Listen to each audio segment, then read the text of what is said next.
Welcome to Dolphin Dive Daily, your go-to spot for everything Miami Dolphins. If you bleed aqua and orange, hit that subscribe button and join the pod. It might be one of the quietest signings of the NFL offseason, but don't sleep on what Alexander Mattison could bring to the Miami Dolphins in 2025. A one-year, $1.3 million deal isn't the kind of move that turns heads in March, but by December, this under-the-radar pickup might be one we're all looking back on as a game-changer. Miami's offense has dazzled over the past couple of seasons with explosive plays, speed on the edges, and an aggressive aerial attack.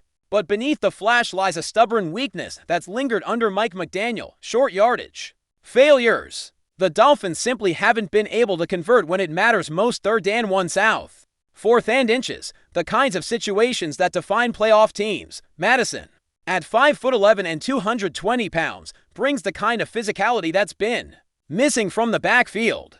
He's not just a body, they're getting someone with a track record of absorbing contact and pushing forward when the line gets muddy. Let's be clear, Mattison isn't the type of back that fits Miami's usual mold. This team built its identity on track speed guys: Dive on a chain, Raheem Mostert, TYREEK Hill, JAYLEN WADDLE. They're burners, built to turn the corner and explode downfield. But that speed doesn't always translate to 3rd and 1, where gaps close fast and hesitation means nothing. Last season, Miami was ranked 31st in 3rd and 1 rush success, converting just 55% of the time. On 4th and 1, they didn't convert a single attempt. 0 for 3. That's not just bad luck, that's a structural flaw. Opposing defenses weren't fooled anymore by jet motion or hill coming across the formation on some exotic end around. They were crashing the gaps, meeting the runner before he could get a yard. That's where Mattison comes in. He doesn't need a lane. He needs an inch of daylight and a crease of contact. He converted 12 of 16 attempts on 3rd or 4th and 2 or less last season. That's the kind of efficiency Miami's been missing. What Mattison offers isn't just power, it's consistency. When you're talking about converting in short yardage, it's less about breaking big runs and more about reliability. In 2024, he wasn't exactly lighting up the stat sheet, just 3.2 yards per carry on 132 attempts, but context matters. Those numbers came in a season where his role was largely between the tackles, in predictable situations with a struggling offensive line in front of him. Still, he delivered when it counted, and that's something Miami has been desperate for. The Dolphins averaged 1 broken tackle every 34.5 rushing attempts last season. That's dead last. For comparison, Mattison forced 1 every 18.9 carries. That may not sound electric, but it shows he brings a different kind of grit. A chain. For all his speed and elusiveness, broke tackles at a slower rate, doing so once every 29 carries. That's not a knock on him, it just illustrates that Mattison plays a different game, and it's one Miami now desperately needs. We saw last season how Miami's flash could sometimes be a weakness. Against Tennessee, they ran a 4th and 1 gadget play with TYREEK Hill. It failed miserably. When you're a defense and see Miami lined up in short yardage, you're not afraid. You know there's no hammer in the backfield. Nobody who's just going to lower their shoulder and get that yard the old-fashioned way. That's a problem. Football, even in today's pass-happy era, still comes down to those trenches and key moments. It's why teams like the Eagles with Jalen Hurts' tush-push are so hard to stop in those situations. They don't get cute. Miami's offense might be innovative, but short yardage football rewards simplicity and power. Mattison offers a reset, a way to win ugly when the playbook doesn't matter and the only thing that counts is leverage and will, and sometimes that's all you need to get a new set of downs and keep the drive alive. But Mattison isn't just a one-dimensional bruiser either. That's where this signing gets even more interesting, because McDaniel doesn't just want someone who can punch through a pile, he wants someone who can keep defenses guessing. And Mattison has quietly become one of the most reliable pass-catching backs in the league. Over the past 2 seasons, he's been targeted at least 44 times each year. Last season with the Raiders, he hauled in 36 catches for 294 yards and a touchdown. He doesn't drop the ball, just 12 drops across his entire career, and in this system, where backs are routinely asked to run routes and catch in space, that's a big deal. A chain saw 87 targets last year, second only to Alvin Kamara among running backs, with Mostert's 20-plus targets now up for grabs and Miami still looking to distribute the load more evenly. Mattison might become more involved in the passing game than people expect. When you look at Miami's backfield as a There's a lot of potential but also a lot of questions. A chain is the star in the making. No doubt. His 2024 campaign was electric. He's got burst, vision, and natural hands, but behind him, it's murky. JAYLEN Wright, a rookie last year, only saw 6 targets in the passing game, catching 3 for just 8 yards. He was barely used as a receiver in college and hasn't shown yet that he can be a third down threat. Then there's Ollie Gordon, Miami's 6th round pick and a bruiser in his own right at 6'1", 226 pounds. He was the Big 12 Offensive Player of the Year, but he's a rookie, and rookies, especially late rounders, have to earn trust. Mattison has already been there, already done that. He knows blitz pickups. He knows check down responsibilities. And he knows what it takes to stay on the field when the pressure is on.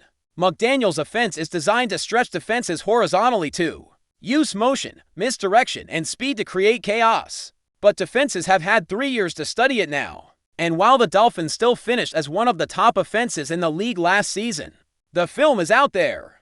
Defensive coordinators are adjusting. They're pressing the edges, setting the perimeter, and daring Miami to beat them between the tackles. The Mattison signing is a response to that shift. It's a recognition that sometimes you need a physical counterpunch, a reminder that finesse can only get you so far. With Mattison, Miami isn't just adding depth, they're diversifying their offensive portfolio. He's the kind of back who gives McDaniel the freedom to call a run up the gut on 3rd and 1, and actually believe in it, rather than pulling another end around or pre-snap motion that collapses under pressure. It's not just about the body type or the box score. Mattison has experience, and that counts for something.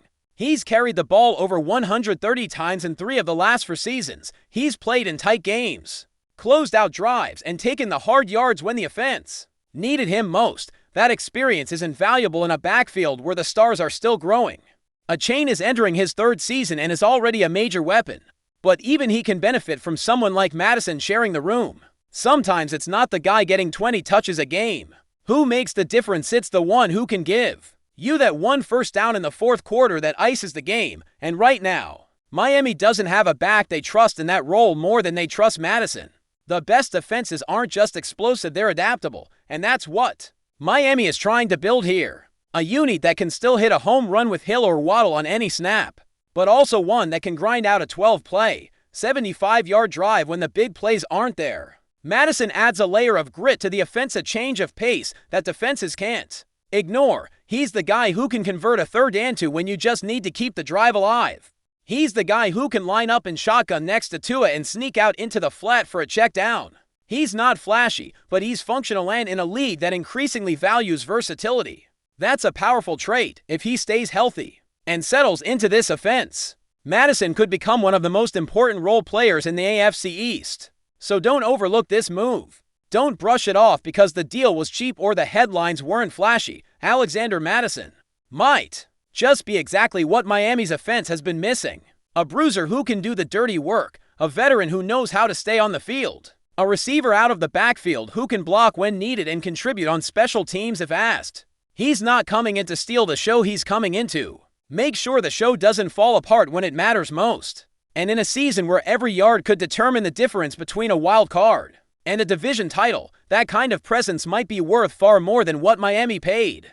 Keep your eyes on Mattison because when the games get tight and the field gets short, he might be the difference between moving the chains and going home. Still with us? Then show some love. Hit that like button and let us know in the comments, what's your take on the Fins this week? Something's brewing in Miami, and it's not the tropical storm kind, it's locker room lightning. If you've been paying attention to the NFL rumor mill lately, then you might have already heard whispers about friction inside the Dolphins camp. But now, things just escalated big time. According to sources close to the team, Jaylen Waddle, the rising star wide receiver, has reportedly made a stunning statement. He refuses to play another down alongside TYREEK Hill. That's right, the same dynamic duo that electrified defenses last season may be officially done, and not because of contracts or injuries, but because of pure personal tension. Word is Waddle told teammates that Hill is hated in the locker room, and honestly, that bombshell has fans and insiders scrambling for answers. Now, before we dive headfirst into the firestorm, let's lay down some context. Waddle and Hill were supposed to be the perfect 1-2 punch for Tua Tagovailoa. Their chemistry on the field was undeniable. Speed, agility, Route running, they complemented each other like peanut butter and jelly. But off the field, that's a different story. Apparently, team insiders suggest the relationship between the two receivers has been frosty for months, with Waddle growing increasingly frustrated by what he allegedly calls Hill's selfish antics. Whether it's diva behavior, locker room isolation, or just plain ego, something cracked the bond between them, and now, it seems the team is feeling the effects in a big way. According to whispers circling Dolphins facilities, Waddle has distanced himself from Hill during practices, meetings, and even travel. It's no longer subtle, reportedly. He's gone as far as requesting to not be placed in the same practice drills or positional groups as Hill. An unprecedented move that has raised serious alarms within the coaching staff, but what might have started as quiet tension exploded when Waddle allegedly told a close friend, "I'm done with him. I'm not lining up beside someone nobody in this room respects." And here's where it gets even crazier. That quote supposedly made its way around the locker room, igniting discussions that Hill, despite his talent, may not be the locker room leader many thought he was. If there's truth to this, the Dolphins are in deep trouble. Chemistry is everything in football, especially when you're talking about two of your top offensive weapons. Hill might be a generational talent, but Waddle is no slouch, and more importantly, he's younger, homegrown, and seen by many as the future face of the franchise. Sources say there are factions forming within the locker room, with some players siding with Waddle and others trying to remain neutral. Nobody wants to directly confront Hill, reportedly due to fear of drama, but the vibe has shifted. Team dinners are awkward. Group chats have gone silent. And one assistant coach even said, "You can feel the tension in the air." Hill's own behavior hasn't helped calm the storm. Insiders claim he's been distant in recent team events, skipping optional workouts and limiting his social interactions with teammates. His presence on social media, however, has remained strong, including some cryptic posts that fans now believe are directed at Waddle. One such post read, "Loyalty is rare. I see that now. That alone was enough to send Dolphins Twitter into a frenzy." The organization, for its part, has remained tight-lipped. Official spokespeople declined to comment on the alleged rift, and Coach Mike McDaniel has deflected questions, saying only, "We focus on football. That's all." But even he looked uneasy when pressed during his last media availability. The timing couldn't be worse, with training camp just around the corner and expectations sky-high for a deep playoff run. This kind of internal drama is the last thing the Dolphins need. Imagine trying to install a new offensive scheme while your top receivers aren't even speaking. That's a nightmare scenario. Some insiders believe this may force the front office into a tough decision. Either find a way to mediate peace between the two stars or consider trading one of them before the season implodes. And while that may sound drastic, keep in mind, locker room culture can make or break a team. The Kansas City Chiefs had to manage Hill's strong personality before, and now the Dolphins might be seeing why. What's most shocking about all this is how quickly things have unraveled.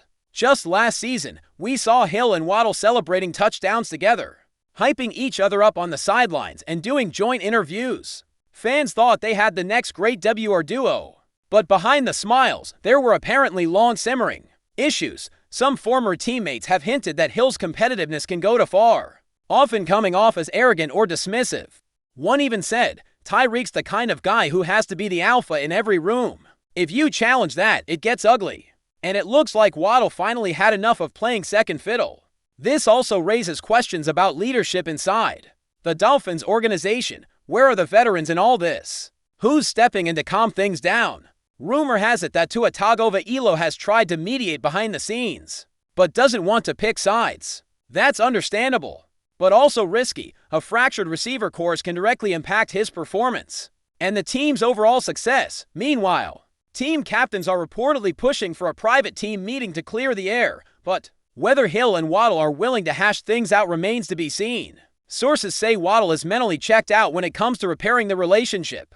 And the fan base, they're split. Social media is ablaze with debates, memes, and heated arguments. Some believe Hill's presence is toxic and that Waddle is brave for speaking out. Others argue Waddle should suck it up and play ball. After all, this is the NFL, not high school. But one thing is clear, this story has legs, and unless the Dolphins take decisive action soon, it could dominate headlines all season. You don't want this kind of drama playing out week after week on ESPN and Bleacher Report. It distracts.